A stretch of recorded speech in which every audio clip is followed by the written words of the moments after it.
Hello, and a very good afternoon to you, ladies and gentlemen, boys and girls. How is everyone feeling on this warm afternoon? Feeling okay? Yes, very good. Now, my name is Chandra, and welcome to the Kings of the Skies Falconry Display. Falconry is an ancient art of training birds of prey to hunt for man. And in just a few moments, there will be birds making low flights above you. Would you like that? Yes, all right. Now, before all that can take place, we will need your help. When the birds fly really low above you, please do not try to reach out and touch them. This is for your safety and for the bird's safety as well. And also refrain from walking around or standing up during the show. You might distract the other audience. And if you happen to be consuming any food, please keep them away. Our birds are extremely curious and they might just decide to come down and share your snacks with you, right? All you need to do is just sit back, relax, and enjoy the show. So ladies and gentlemen, are you ready for the show? Yes. I'm sure you can do better. Are you ready for the show? Yes. There you go. And with that, everyone, let us begin.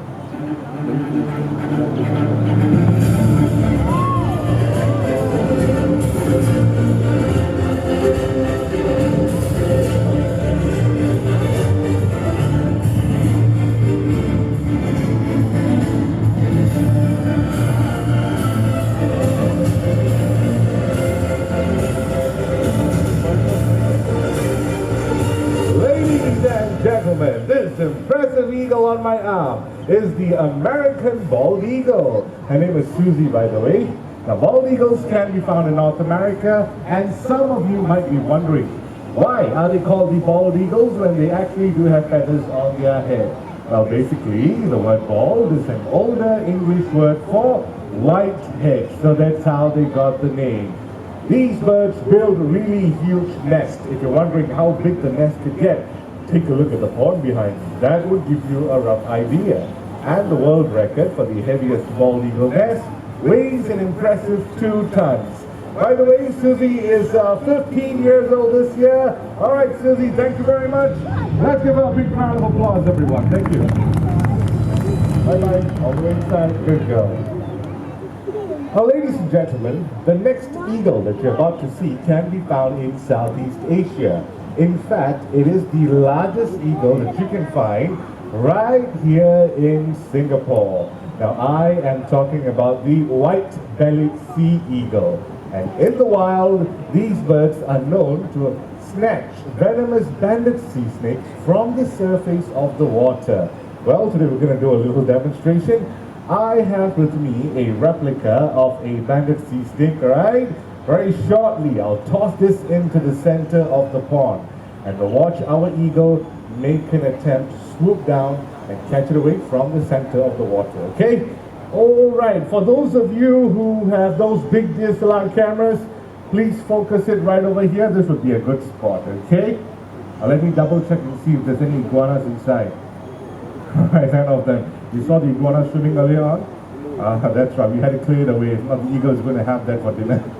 Okay, all right, ladies and gentlemen, you all set? Let's welcome Kshatriya. Here he comes, low above your head. Whoa, look at that flight. In goes the snake. Nice snatch there. Let's give a big round of applause, everyone. Well done indeed, well done. Now you might be wondering, how do these birds get a hold of a very slippery prey like a sea snake? Well, all sea eagles have rough undersides which enable them to get a good grip, alright? As you can see, Kshatriya is pretty possessive over his catch. He will not let go of it very easily. So what I'll have to do is, have to do an exchange, just like that, so I can have the snake back. And by the way, ladies and gentlemen, he's still a juvenile. He is only about 3 years old. Once he hits the age of about 7, that's when the feathers on his head all the way down to his belly will turn white in color. Hence the name, the white-bellied sea eagle. There you go. Let's give him a big round of applause, everyone. Thank you.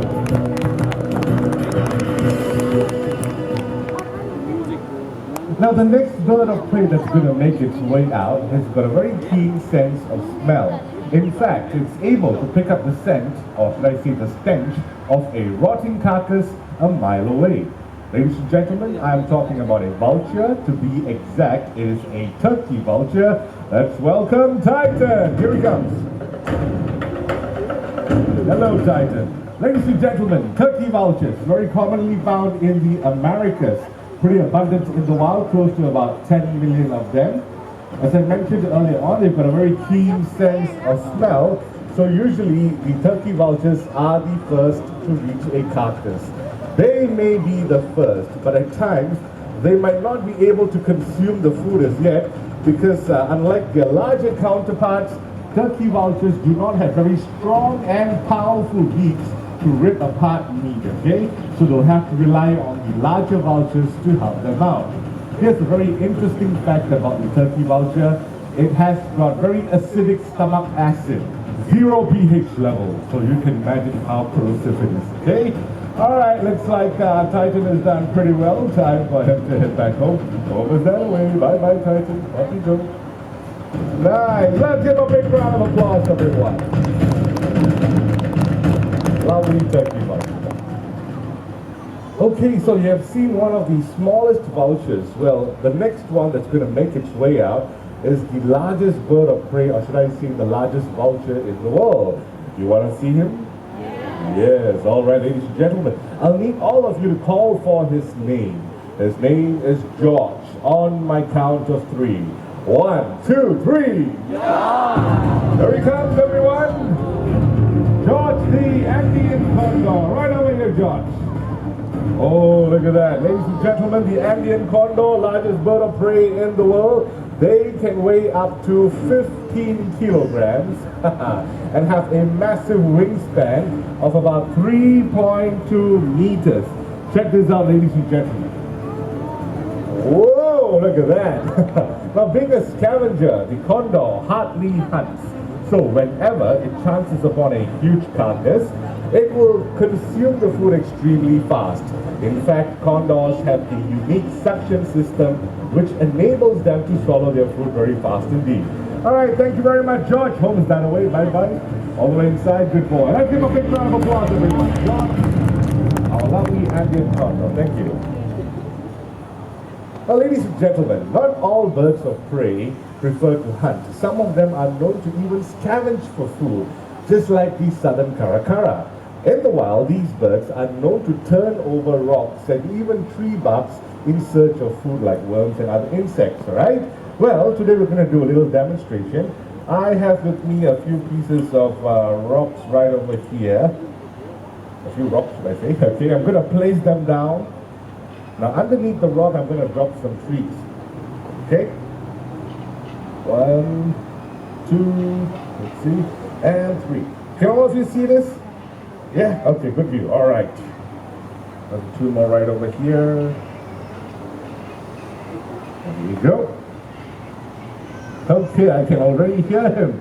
All right, ladies and gentlemen, without any further delay, let's welcome Miguel, the southern caracara.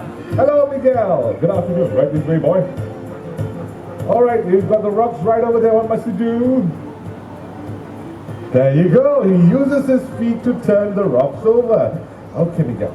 Look at that. Working really hard. One more right back there. You've done that already. This one right over here. There you go. Okay, 2 more. Now, these are not tricks that we have taught the bird. This is their natural behavior, okay? In the wild, they actually turn over the rocks in search of food. Okay, I've got a tree bark right over here. Okay? This time, he uses his beak. There you go. Pushing really hard. There you go. Let's give a big round of applause, everyone. Thank you very much.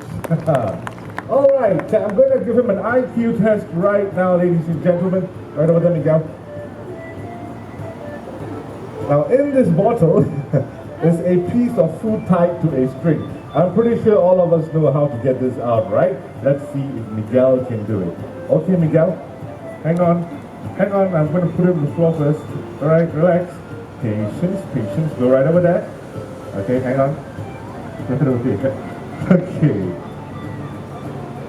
Ah, look at that, everyone. Well done indeed. Well done. By the way, he was hatched and raised in a zoo in Japan, and he is already 30 years old this year. That's right. Thank you very much. Let's give him a big round of applause. Miguel, the Southern Caracara. Thank you very much. Thank you. Now, ladies and gentlemen, besides the flights of eagles, hawks, and falcons, modern falconers are also known to fly their nocturnal counterpart. When I mention the word nocturnal, what type of a bird of prey comes to your mind? Oh, say it louder. Owls, there you go. Modern falconers fly owls mainly to demonstrate an owl's ability of silent flight. Well, we have one waiting very patiently right up there. Before the owl makes its way down, just a gentle reminder to everyone, please remain seated and be as quiet as possible so you can get to experience the owl's silent flight. Here he comes. Wow, low above your heads. Ladies and gentlemen, unlike other birds of prey, owls have this very soft edge at the tip of their feathers. So the sound frequency created by the wing flaps will be absorbed by those feathers. Well, that's not the only reason. There's another reason too. What do owls mainly hunt for at night? Anyone knows? Mice and rats, rodents. Rodents come out at night, and rodents have a acute sense of hearing.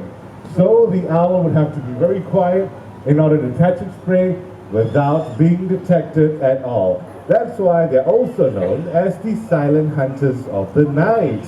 Well, this adorable looking owl over here is Belang. He's our Malay fish owl, and Malay fish owls can be found throughout Southeast Asia. They're pretty unique because they have evolved to hunt for fish. That makes them pretty cool, right? Oh, look at that, ladies and gentlemen. We've got Adric the barn owl joining us. Hello, Adric. The barn owls are commonly found throughout the world. Both these birds were hatched and raised right here in the Jurong Bird Park at our Breeding and Research Center, which is located right back there.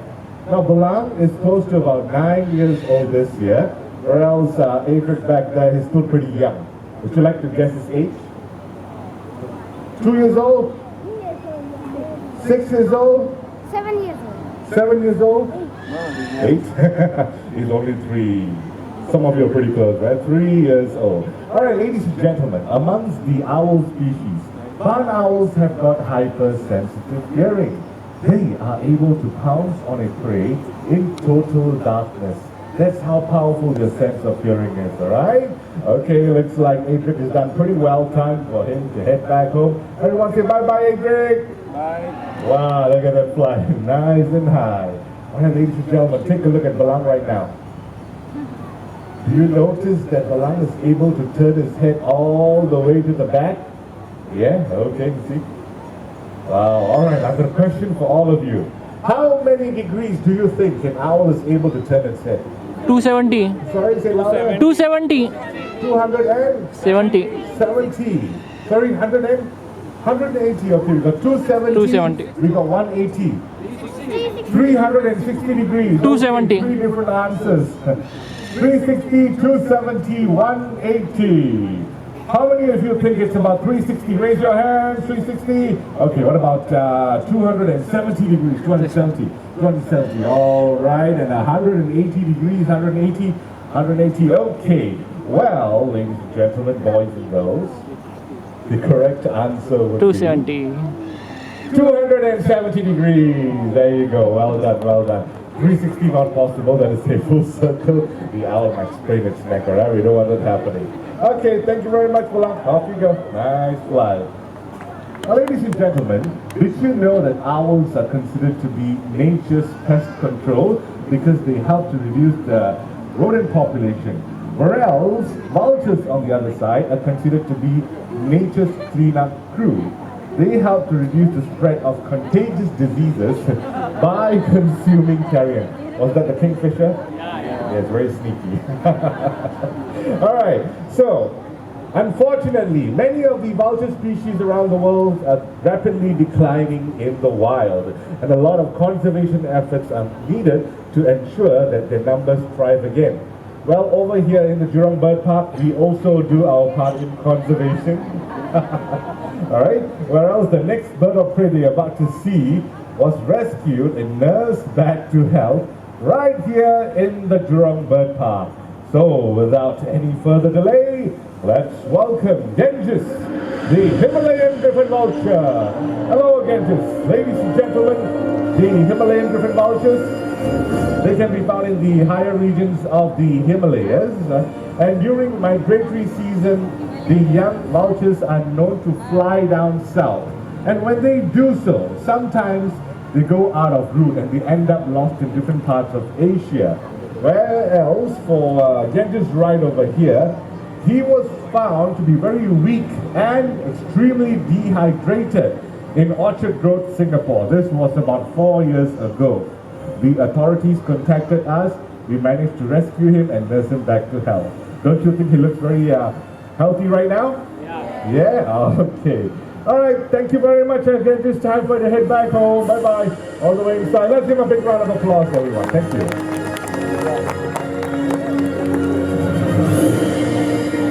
Ladies and gentlemen, we shall continue.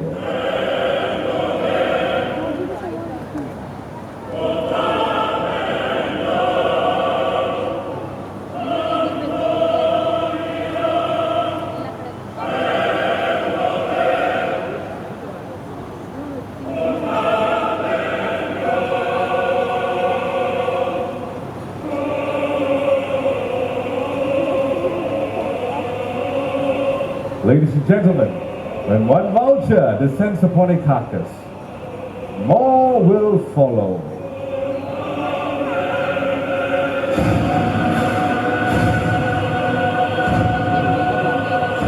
Well, joining us in the arena right now, we've got a group of vultures. Well, the big brown one you see right back there, that would be the Cinereus vulture. Cinereus vultures, they can be found in Europe and Asia. And we've got the 3 whitebacks right over there. Whitebacks can be found in Africa. Now, it's a very common sight to see these vultures coexist with one another in the wild, but they all compete for food on a huge carcass like that.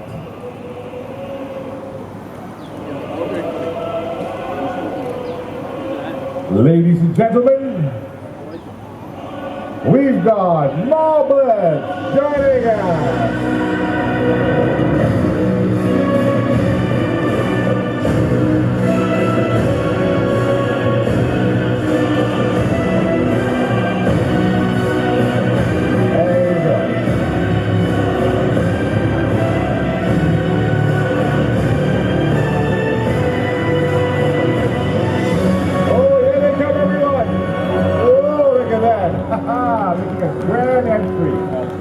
These are Brahmani kites from Southeast Asia.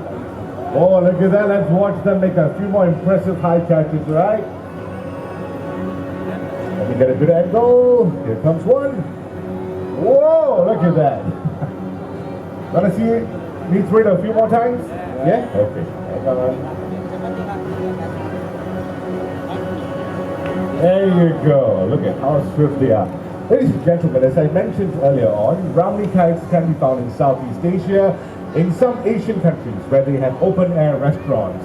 These birds are known to fly down and snatch food away from your plate, okay? This has never happened before, so we're going to show you how swift they are. Look at that. Okay, here comes one. Oh, look at that. Very fast indeed. Okay. I'll try this one more time. Boom. Oh, there you go.